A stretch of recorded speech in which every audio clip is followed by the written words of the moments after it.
Innal hamdalillah nahmaduhu wa nasta'inuhu wa nastaghfiruh wa na'udzu billahi min shururi anfusina min sayyiati a'malina.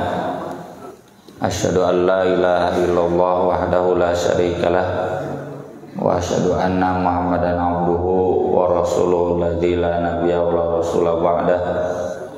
Allahumma shalli wa sallim wa barik ala Muhammad wa ala alihi wa sahbihi wa man tabi'ahum bi ihsan amma ba'd.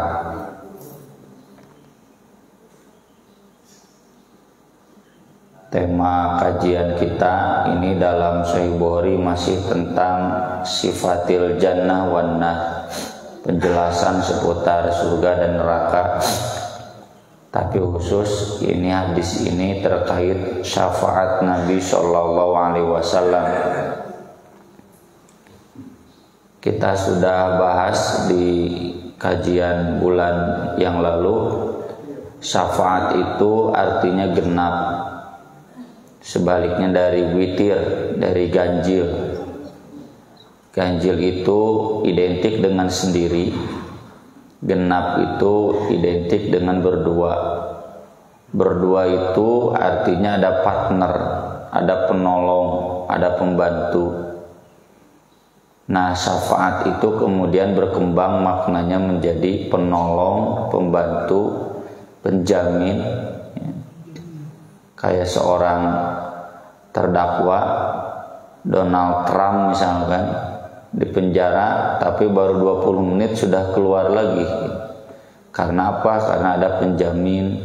Nah, itu penjamin itu penolong, namanya syafaat.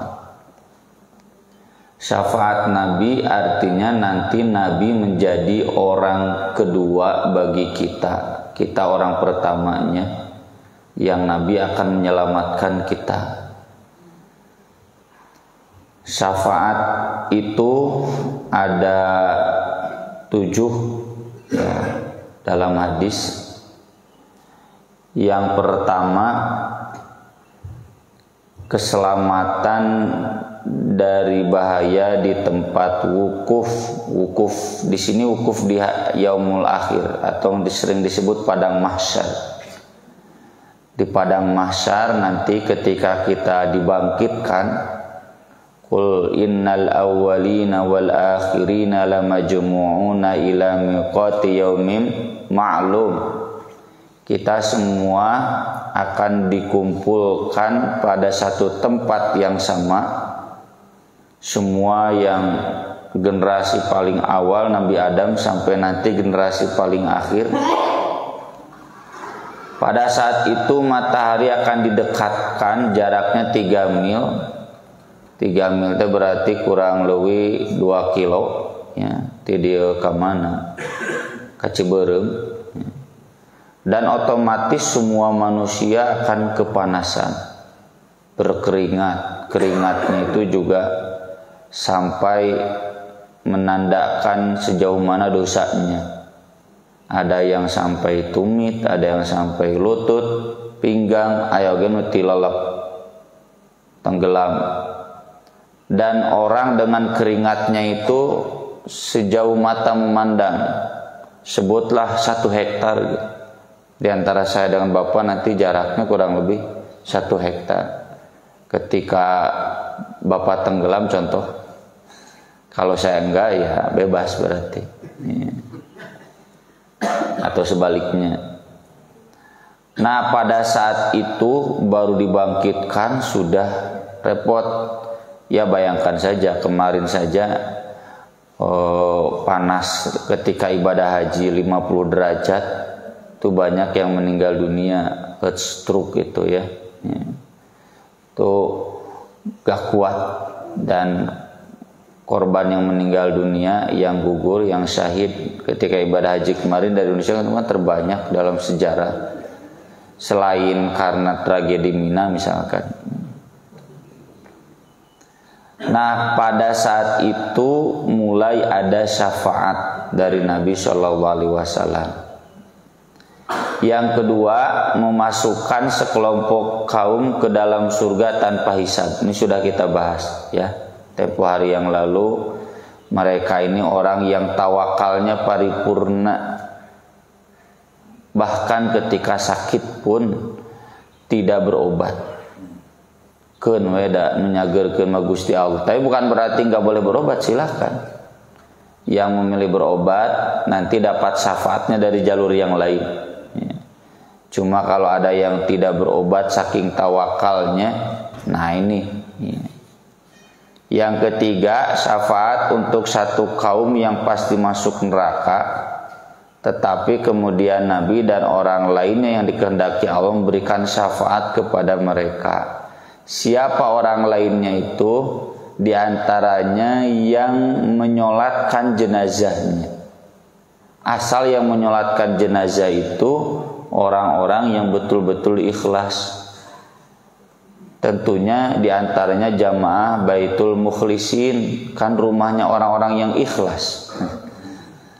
Jadi Bapak jangan sampai meninggal dunia jauh dari Baitul Mukhlisin, ya, agar disolatkan oleh jamaah Baitul Mukhlisin. Jadi yang harusnya masuk neraka jadi nggak jadi masuk neraka, ya, karena syafaat Nabi termasuk juga dari sesama saudara Muslim. Ya. Kemudian yang keempat, para penghuni neraka yang merupakan pelaku dosa besar, pejinah, pemabuk, koruptor. Mereka sudah disiksa di neraka. Bedanya dengan yang ketiga mah nggak jadi masuk nerakanya. Ya, kalau yang keempat mah sudah masuk neraka, sudah disiksa. Makanya ketika dikeluarkan, udah pernah singgung kan kita kemarin, hidung, ya, tutung, geheng. Ya. Tapi kemudian mereka hidup kembali, ya, normal. Asal syaratnya mereka bukan orang kafir. Nah ini yang nanti diabadikan di dalam surat Al-Hijr, surat 15 ayat 2. Rubama yawaddul ladzina kafaru law kanu muslimin. Orang kafir menjerit seandainya mereka pernah Islam. Itu kalau kita buka tafsir, Nabi SAW menjelaskan. Jadi ketika pelacur, perampok, pembunuh, pemabuk, pencuri, tapi Islam kene dijahit di neraka, dipindahkan ke surga dengan syafaat Nabi. Nah si Ahok tuh kararita, aduh mun aing baheula pernah Islam cenah gitu. Orang-orang kafir itu.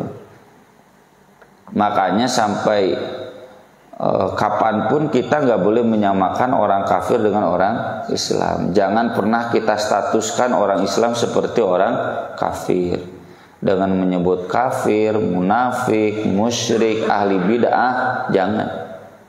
Kalaupun ada perbuatan syirik, yaitu dosa besar, selama dia masih yakin la ilaha illallah Muhammadur Rasulullah. Kalaupun dia ada perbuatan kafir, misalkan teu salat, tapi dari lebaran, Ramadan, salat jenazah gitu. Ngilu. Itu artinya dia masih muslim, cuma dia tidak salatnya itu dosa besar. Atau dia melakukan bid'ah. Kalau bid'ahnya bid'ah yang amal, ya tidak sampai akidah, nggak kayak Syiah, nggak kayak Ahmadiyah, itu masih selamat, masih muslim. Jangan kita samakan dengan orang kafir, karena nanti di akhirat beda antara orang kafir dengan orang Islam. Yang kelima, meninggikan derajat penghuni surga di surganya. Ini banyak hadisnya. Contoh yang terkenal, orang tua yang diistimewakan, bahkan diperlakukan sebagai raja, pakaikan mahkota. Siga raja we. Lebih-lebih tipe Jokowi di Indonesia sekarang, ya. Lalu orang tua itu nanya, kenapa? Apa istimewanya saya kok diangkat derajatnya tinggi? karena dulu mendorong anak-anak bapak dan ibu untuk belajar Al-Quran. Belajar Al-Quran itu semua tajwid, tahfidz, tafsir. Jadi meskipun anak bapak kuliahnya di ITB, di Unpad, di UIN mungkin termasuk ya, di STKIP, dorong ya, tetap kita mengingatkan mereka untuk belajar Al-Quran. Peperiheun atuh gitu banyak bapak mah baheula ya, keur ngora teu sempet ayeuna geus kolot hese yang diajar ngaji bener teh gitu. Kamu nah gitu mendorong itu nanti meningkatkan derajat bapak di surga. Kemudian Al-Hafidz Ibnu Hajar menambahkan lagi yang keenam. Siapa yang keenam ini? Orang yang sama baik, amal baik dan amal jeleknya. Jadi impas, jadi kosong. Karena kan amal baik itu nanti akan menutup amal jelek. Amal baiknya habis untuk menutupi amal jeleknya, bikin nol nilai nanti. Ini yang disebutkan Ashabul A'raf. Ada surat Al-A'raf. Tapi ujung-ujungnya di Al-Quran juga disebutkan udkhulul jannata la khaufun alaikum wala antum tahzanun. Itu berkat syafaat ya, masuk surga. Tapi lama gitu. Gus ningali ka surga ngadoa, ningali ka neraka curi. Wah, antara tegang ya, antara penuh harap dan penuh ketegangan. Jika kerewengi bapak ben kaputing tegang Indonesia menang eleh-eleh ta Ashabul A'raf mah menang. Yang ini salah ya, bukan keenam, ketujuh ya, syafaat bagi yang mengucapkan la ilaha illallah meski belum beramal baik sedikit pun. Ini orang yang paling akhir masuk surga. Makanya Nabi memaksa Abu Thalib, wah sok uah sebutkan la ilaha illallah keun bae uah teu pernah salat, teu pernah zakat, teu pernah haji ya. Haji mah nya haji jahiliyah tapi dah Abu Thalib teu pernah ngamalkeun naon wae, asal sebelum mati mengucapkan la ilaha illallah, aku uhaju bika indallah, aku akan bela uah nanti di akhirat di hadapan Allah. Nah itu syafaat. Dan ini ada juga di hadis tentang penghuni surga terakhir ya, yang pernah kita singgung. Dia sebelum mati menyuruh semua anaknya, ini umatnya Nabi Musa, bakar nanti jasad bapak, lalu abunya taburkan ke gunung, ke danau, ke laut, ke padang pasir, ngarah teka panggih ku malaikat gitu. Ini masih kena esir. Padahal dia pekerjaannya itu bukan hanya membunuh, bahkan merusak kuburan orang-orang yang sudah mati. Pan liar kabina-bina gitu. Geus pae mah geus we. Ieu mah kuburan lagi dirusak. Tuh umatnya Nabi Musa ya, Bani Israel, tapi karena dia masih yakin la ilaha illallah, meski belum punya amal baik apapun, itulah yang nanti paling akhir keluar dari neraka masuk ke surga. Hadis yang dituliskan oleh Imam Bukhari yang pertama ini dari Anas bin Malik radhiyallahu anhu qala Rasulullah sallallahu alaihi wasallam yajma'ullahu an-nas yaumal qiyamah. Allah akan mengumpulkan orang-orang pada hari kiamat. Fayaqulun, lalu mereka berkata, law istasfa'na ala rabbina hatta yurihana min makanina. Seandainya saja kita bisa mencari syafaat untuk disampaikan kepada Rabb kita, sehingga dia menenangkan kita dari tempat kita saat ini. Nah tempat ini apa? Yang tadi yang pertama mauqif dia, mahsyar, tempat, satu tempat yang datar, yang luas, yang kita semua dikumpulkan sesudah kebangkitan, yang nanti matahari didekatkan. Fayatuna Adam, lalu mereka mendatangi Adam. Fayaqulun, kata mereka, antal ladzi khalaqakallahu biyadihi wa nafakha fika min ruhi wa amaral malaikata fasajadu lak. Anda adalah orang yang telah Allah ciptakan Anda dengan tangannya, meniupkan kepada Anda ruhnya, dan memerintahkan malaikat sujud kepada Anda. Fasfa'lana inda rabbina, maka jadilah syafaat bagi kami di hadapan Rabb kami. Tapi Nabi Adam menjawab, lastuhunakum wa yadhkuru khoti'atahu, saya tidak pantas untuk hal itu, dan ia menyebutkan kesalahannya. Apa? Dulu Allah melarang saya mendekati pohon khuldi, saya dekati, makan buahnya lagi, malu. Padahal sebetulnya itu bukan dosa, kan udah diampuni kan. Nganker sekelas Nabi mah nugas diampuni oge masih teringat-ingat ya, sebagai sebuah kekurangan. Kata Nabi Adam, datangilah Nuh ya. Saya nggak akan baca Arabnya ya, takut kepanjangan karena hadisnya panjang. Rasul pertama yang Allah utus. Kemudian pada mendatangi Nabi Nuh, tapi Nabi Nuh berkata, lastuhuna, saya tidak pantas untuk itu. Wa yadhkuru khoti'atah, dan Nabi Nuh menyebutkan kesalahannya. Apa kesalahannya? Dulu sempat protes ke Allah ketika anaknya tidak diselamatkan. Padahal janji Allah semua keluarganya akan diselamatkan. Rabbi protes kepada Allah Subhanahu wa taala, kenapa? Inna bni min ahli wa inna wa'dakal haq wa anta ahkamul hakimin. Anakku kan keluargaku, Anda kan sudah berjanji. Langsung ditegur oleh Allah, innahu laisa min ahlik, innahu amalun ghairu sholih. Dia bukan keluargamu, amalnya tidak sholih. Nah, ini nanti jadi konsep silaturahim, Pak.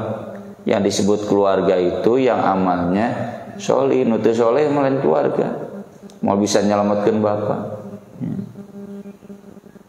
Maka kata Nabi Nuh, lalu ditegur oleh Allah, la tas'al ma laisa laka ilmun, tong sok wani-wani ngadoa yang kamu tidak punya ilmunya. Nah, itu Nabi Nuh malu. Kata Nabi Nuh, datangilah Ibrahim, kekasih Allah. Maka manusia pun mendatangi Ibrahim. Kita nggak usah terlalu banyak memikirkan ini cenah kumaha ngadatanganana di mana, karena itu dan mah zamana telepon, mungkin di telepon video call gitu. Lalu Nabi Ibrahim berkata juga, lastuhuna, saya nggak pantas. Dan ia menyebutkan kesalahannya. Apa kesalahannya? Kata Nabi Ibrahim di riwayat lain, saya pernah berbohong 3 kali. Padahal itu bukan berbohong, itu kiasan. Pertama ketika mengatakan saya sakit agar umatnya meninggalkan dia, lalu dia bisa masuk kuil menghancurkan semua patung. Lalu ketika ditanya siapa ini yang menghancurkan, cek Nabi Ibrahim, tuh cenah patung yang paling gede. Padahal maksudnya macam perang logika. Yang ketiga ketika ditanya istrinya, karena kalau disebut istrinya pasti dirampas ke Firaun. Ini saudara saya. Maksudnya saudara seagama, kata Nabi Ibrahim, karena saya nggak tahu di muka bumi ini ada yang Islam lagi selain kita berdua saat itu, ya, belum punya umat. Kata Nabi Ibrahim, datanglah ke Nabi Musa. Nabi Musa pun mengatakan saya nggak pantas. Dia kemudian menyebutkan dosanya. Apa dosanya? Pernah membela Bani Israel yang dikeroyok ku bangsa Mesir, ditenggel ku Nabi Musa, apa ya bangsa Mesir teka aja, ya, malu Nabi Musa. Lalu yang terakhir kata Nabi Musa, belum terakhir, datangi Nabi Isa. Nabi Isa pun mengatakan saya nggak pantas. Saya satu-satunya Nabi yang disembah. Mana Nabi Nuh disembah? Salianti Nabi Isa, Yesus, ya, disembah oleh umatnya. Nah, maka terakhir datanglah ke Nabi Muhammad sallallahu alaihi wasallam fa astadzinu ala rabbi. Nabi dek nembelahkeun deui ka saha? Nabi pangorana. Maka aku minta izin ya kepada Rabbku. Fa idza raaitu waqa'tu sajidan. Ketika aku melihatnya, aku tersungkur sujud. Fayadauni masyaallah. Lalu kemudian Allah membiarkanku sekehendaknya. Kemudian dikatakan kepadaku, irfa, angkat kepalamu. Roksak, sal tu'toh, silakan minta, kamu akan diberi. Wakul yusma, silakan ngomong, kamu akan didengar. Wasfa tu syafa, silakan minta izin syafaat, kamu akan diberi izin syafaat. Yang disebutkan dalam Al-Quran, mang dalladzi yashfa'u indahu illa biidnih. Fa'arfa'u ra'si, lalu aku angkat kepalaku. Fa'ahmadu rabbi, aku bertahmid kepada Rabbku. Bitahmidin yu'allimuni, dengan tahmid yang diajarkan kepadaku. Tsumma asfa'u, kemudian aku memberi syafaat. Fayahuduli haddan, tapi masih dibatasi. Nah ini Pak, antara yang pertama dan terakhir ini ringkasnya. Jadi dari sekian syafaat itu yang tadi, nah ini yang akhirnya kan. Di antaranya Nabi diberikan wewenang untuk mengeluarkan orang dari neraka.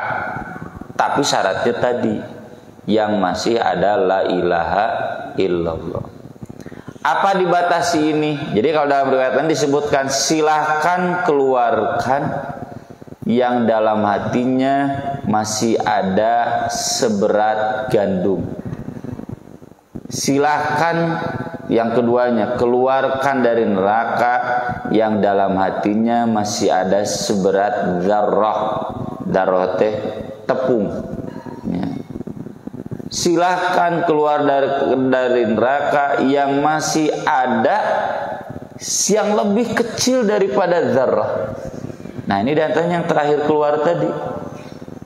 Nah yang keempatnya ini baru Nabi lapor, hatta ma baqiya finnar illa man habasahul Quran, hingga tidak tersisa dari neraka kecuali yang ditahan oleh Al-Quran. Yang dimaksud kata Qatadah ai wajaba alaihil khulud, yang memang harus kekal di dalamnya, khalidina fiha abada.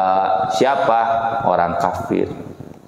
Jadi kalau orang Islam di nerakanya tidak akan selama-lamanya, akan dijahit ku Nabi asal masih ada la ilaha illallah. Ini sekali lagi ringkas ya, dari mulai syafaat yang pertama sampai yang terakhir. Nanti syafaat yang lain yang tadi disebutkan ya nanti di hadis yang lain.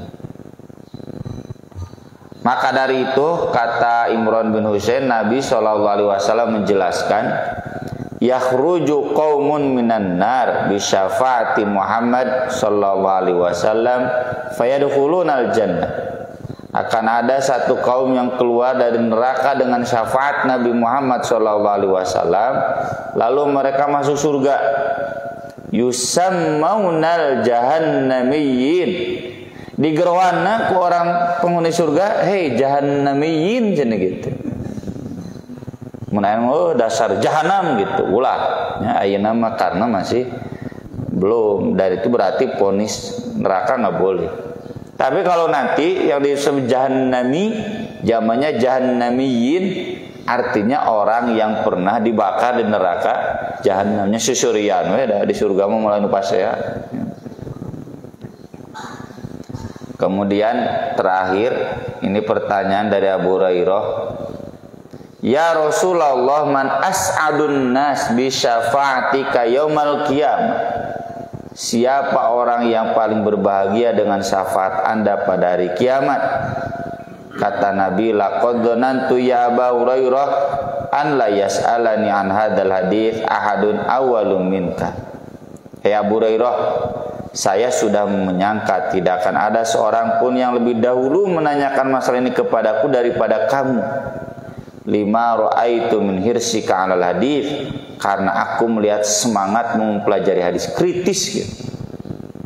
Ini jelas ya, nembak Syiah. Orang Syiah itu paling gak mau hadis Abu Hurairah, Pak. Karena orangnya hidup dengan Nabi cuma 3 tahun, baru masuk Islam tahun 7. Abu Hurairah telat mualaf, tapi hadisnya panglobana 5.000-an. Ngelehkeun Aisyah, ngelehkeun Ibnu Umar. Kata orang Syiah, mustahil ini kecuali dia pabrik hadis gitu. Tukang nyinan hadis palsu, KW. Orang Syiah paling gak mau. Nah, ini hadis justru menegaskan pujian dari Nabi. Abu Hurairah itu memang kritis, memang cerdas. Nyamun nama si Steve Jobs ya. Nah, Bill Gates, orang-orang jenius. Dan kemudian Nabi menjawab, as'adun nas bi syafaati yaumal qiyamah man qala la ilaha illallah khalisan min qibali nafsi. Manusia yang paling beruntung dengan syafaatku pada hari kiamat adalah yang mengucapkan la ilaha illallah dengan ikhlas dari lubuk hatinya. Dan ini nanti tergantung level syafaatnya. Bahkan kata Ibnu Hajar, meski ini orang yang pernah dibakar di neraka, jadi yang paling dahulu dikeluarkan dari neraka adalah orang yang kadar ikhlasnya lebih tinggi. Ya. Kalau yang level pertama kan sama sekali tidak akan masuk neraka, bahkan tidak akan dihisab. Berarti ini ikhlasnya level tinggi. Jadi kita ini sedang berjuang, Pak, ikhlas-ikhlas. Apalagi bapak-bapak, ibu-ibu berjamaahnya di masjid orang-orang ikhlas. Pak, ikhlas-ikhlas. Pak, bersih-bersih la ilaha illallah. Jadi hadis ini berlaku buat semua. Mau yang masuk surga langsung tanpa dihisab, atau masuk surga dihisab dulu, yang harusnya disiksa dulu nggak jadi tapi dihisab, atau ada masuk surga yang wah seribu ngaliwatan neraka nage sirot nage jalan menuju surga tapi masuk surga tekan neraka. Itu level-level ikhlasnya. Nah, termasuk anu di surga di neraka oge yang mau pindah ke surga itu dia paling cepat dikeluarkan dari neraka tergantung kadar ikhlasnya. Maka berbahagialah ya bagi kita yang sudah punya modal keikhlasan la ilaha illallah. Kita mengucapkan la ilaha bukan karena dipaksa, bukan karena takut senjata ya, bukan karena ikut-ikutan. Nyaker budak mah ikut-ikutan, dayana mah geus sadar. Itu yang dimaksud man qala la ilaha illallah khalisan min qibali nafsi. Dan tentu masih banyak ya, diantaranya memperbanyak sholawat. Memperbanyak sholawat itu memperbanyak sholat sunnah, memperbanyak menyebut sholawat ya. Menyebut sholawat kapan? Dalam doa. Kan sholawat itu dalam doa. Nabi dalam doa selipkan sholawat di awal, di tengah, di akhir. Termasuk di khutbah, di awal, di akhir, selama khutbah. Perbanyak sholawat, perbanyak baca hadis, baca sirah Nabi, kan akan banyak menyebut Nabi Shallallahu Alaihi Wasallam. Ustaz boleh dzikir sholawat? Boleh, ngantong tarik teuing. Kan syariat dzikir itu nggak boleh keras-keras. Ya, komo kanu mikun. Mohon maaf saya sependapat. Sok dzikir sholawat ngantong tarik teuing, tong laun teuing. Nonton laun teuing teh nyetara. Jadi silahkan mau dzikir sholawat khusus, tapi jangan sampai ini malam ini harus ini malam itu harus ini, atau bid'ah. Kan Nabi nggak menentukan. Jangan membatasi sesuatu yang tidak Nabi batasi. Termasuk masuk masjid, keluar masjid ya. Banyak tuh, ada 40 dan sudah saya tulis tuh di buku Islam Kafa jilid 3. Yang belum punya wajib punya. Sana promosi. Jadi sana saya sebutkan tempat-tempat sholawat dalam hadis di mana saja. Termasuk sholawat ba'da adzan yang disandingkan dengan mendoakan wasilah untuk Nabi. Karena nanti Nabi memberikan syafaat itu sesudah Nabi naik wasilah. Wasilah itu satu tempat istimewa yang hanya diberikan kepada orang yang layak memberikan syafaat, dan itu adalah Nabi.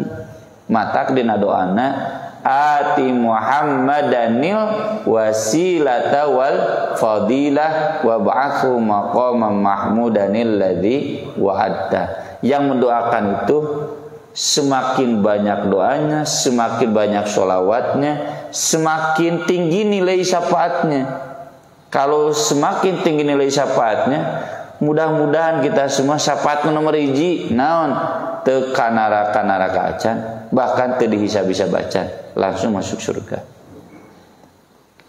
Itu yang bisa saya sampaikan pada kesempatan pagi hari ini, mudah-mudahan bermanfaat. Mangga bila aya pertarosan. Mangga.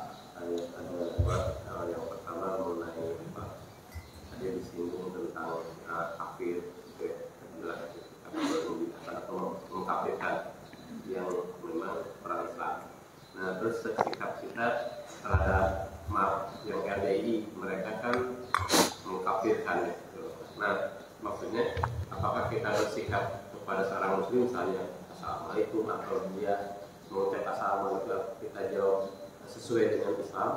Terus yang kedua mengenai Quran di surat Al-Jumu'ah, di dalam jenis salat yaumul Jumu'ah. Nah, di sana kan disuruh Jumat. Nah, tapi ada hadis bahwa ketika imam naik ke mimbar, maka malaikat menutup catatan.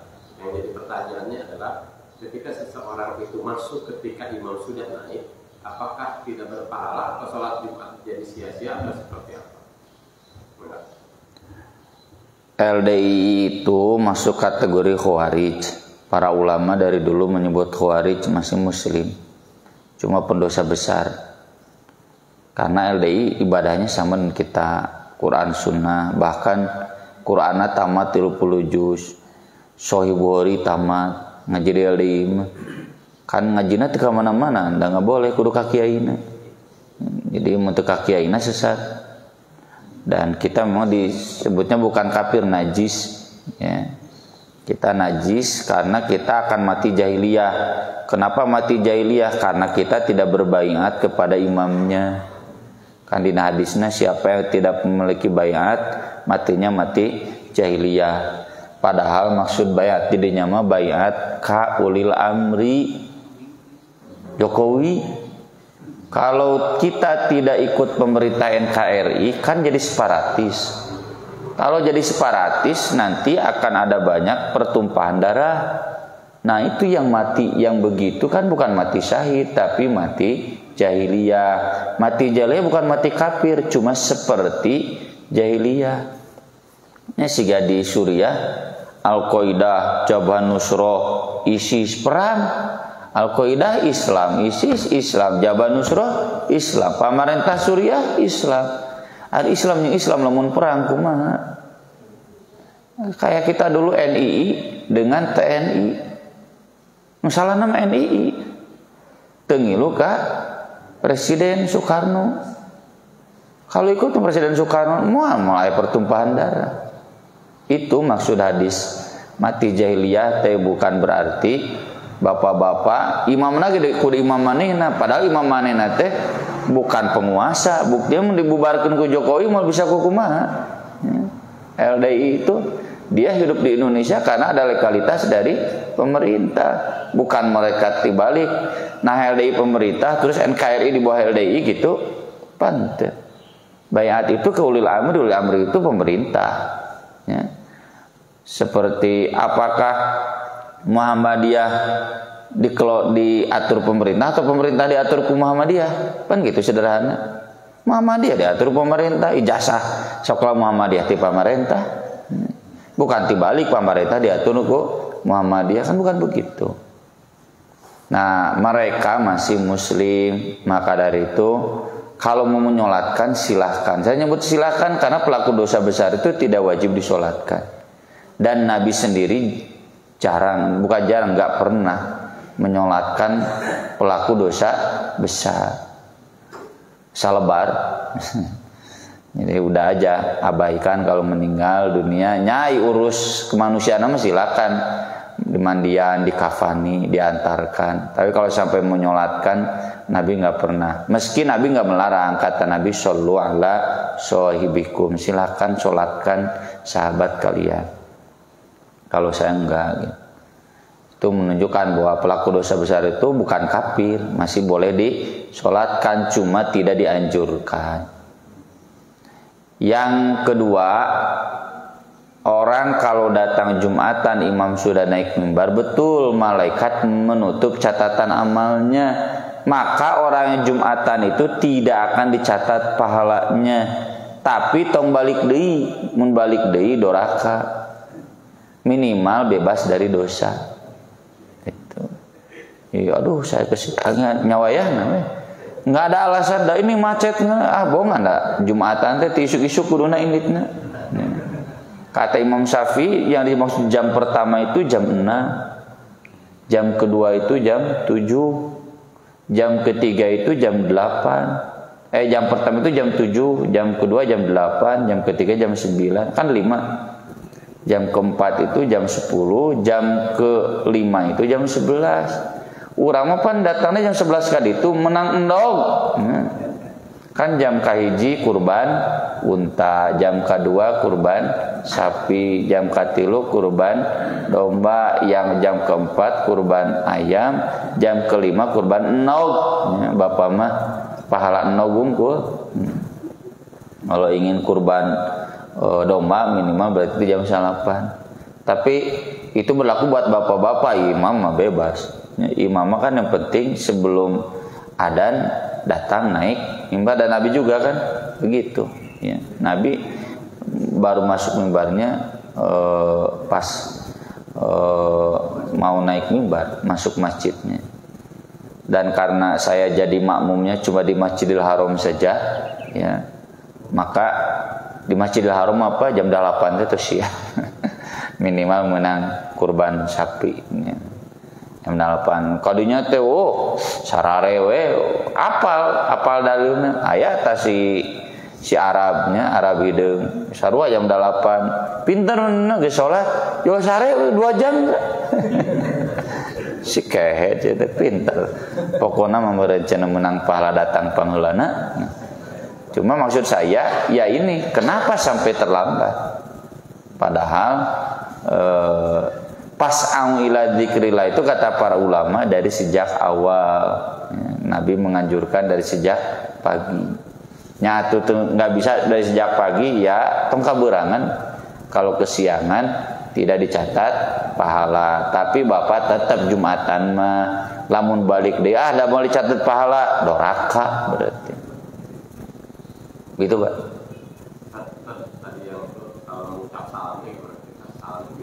Biasa aja kalau masih orang Islam. Ada lagi? Cukup ya?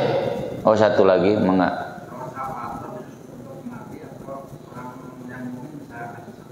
boleh kan tadi sudah disinggung. Ada di antaranya menyolatkan jenazah asal itu jamaah Baitul Mukhlisin karena syaratnya harus ikhlas.